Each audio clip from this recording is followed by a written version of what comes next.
Almost everyone has had this moment. Your income arrives. For a brief second, things feel under control. Bills are paid, expenses are covered, and there's a sense of relief. And then, almost without noticing, money disappears. At the end of the month, you're left wondering where it went and why progress always feels slower than expected. This experience is incredibly common. It doesn't matter whether someone lives in the United States or Europe, earns a modest salary, or a comfortable one. The frustration feels the same. Most people assume the problem is income. They believe that if they earn more, money would finally feel manageable. But decades of data and behavioral finance research tell a different story. Higher income does not automatically lead to better financial outcomes. In many cases, it leads to more complexity, more spending, and more stress. The real issue is not how much money people earn. It's how money is managed, or more accurately, how it usually isn't. Modern financial life is noisy and reactive. Expenses arrive constantly. Payments are due on different dates. Subscriptions renew automatically. Credit makes spending effortless. And the human brain, wired for short-term comfort, is not designed to manage this environment effectively without structure. This is where most people struggle. They manage money manually, emotionally, and inconsistently. They check balances occasionally, react to problems when they appear, and hope things somehow work out over time. What's missing is a system.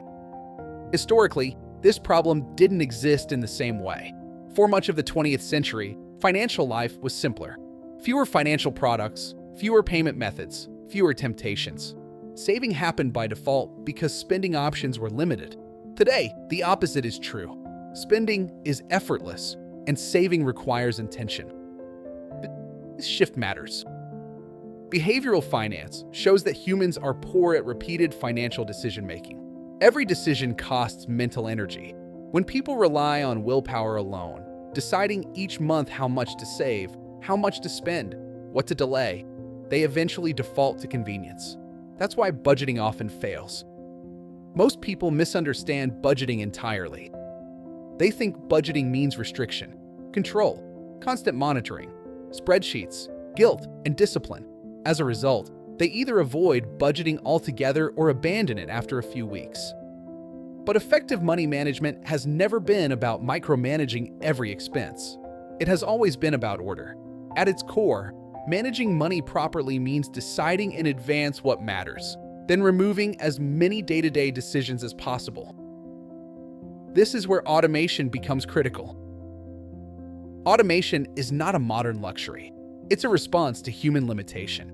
Studies consistently show that people who automate savings and financial priorities accumulate more wealth, not because they are smarter, but because they remove friction.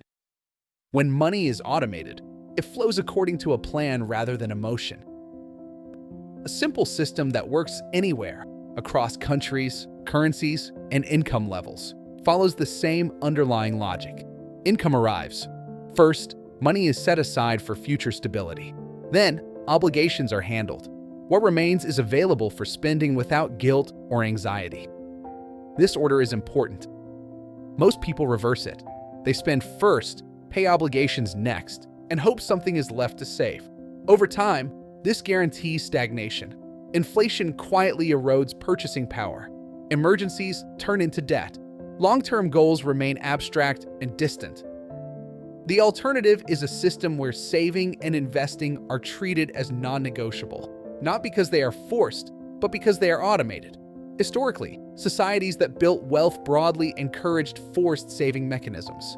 Pension systems, social security contributions, employer-sponsored retirement plans, all are forms of automation. They work not because people love them, but because they remove choice at the wrong moment. The same principle applies at the individual level. When money is automatically directed toward priorities, financial progress becomes boring, and that is a good thing. There are, of course, risks in automation. Poorly designed systems can become rigid. Over-automation without periodic review can lead to inefficiency. Income changes, life events, and economic conditions require adjustment. Automation is not set and forget forever. It is set and review. But compared to the alternative, constant manual control, it is vastly more reliable. The opportunity automation creates is consistency, and consistency is the most underestimated force in personal finance. Small, repeated actions over long periods matter more than dramatic financial moves. This is true in saving, investing, and debt reduction. Markets reward time, not intensity. Personal finance works the same way. Another common misunderstanding is that a simple system is unsophisticated. In reality, complexity often hides inefficiency. The most effective financial systems are easy to explain, easy to maintain, and hard to break. When money management becomes simple, mental energy is freed for more meaningful decisions, career development, learning, long-term planning, and personal life. Managing money properly is not about control. It's about alignment. Alignment between today and tomorrow, between comfort and security, between effort and outcome. Most financial stress comes from misalignment, when spending reflects current emotion, while goals remain long-term and abstract. A system bridges that gap. Over time, this changes how people experience money. Anxiety decreases. Progress becomes visible. Financial decisions feel intentional rather than reactive. The most important shift is psychological. When people stop managing money manually, they stop blaming themselves. They stop seeing money as something they're bad at. Instead, they see it as a process, one that can be designed, improved, and trusted. This perspective matters, because financial freedom does not begin with more income or better investments.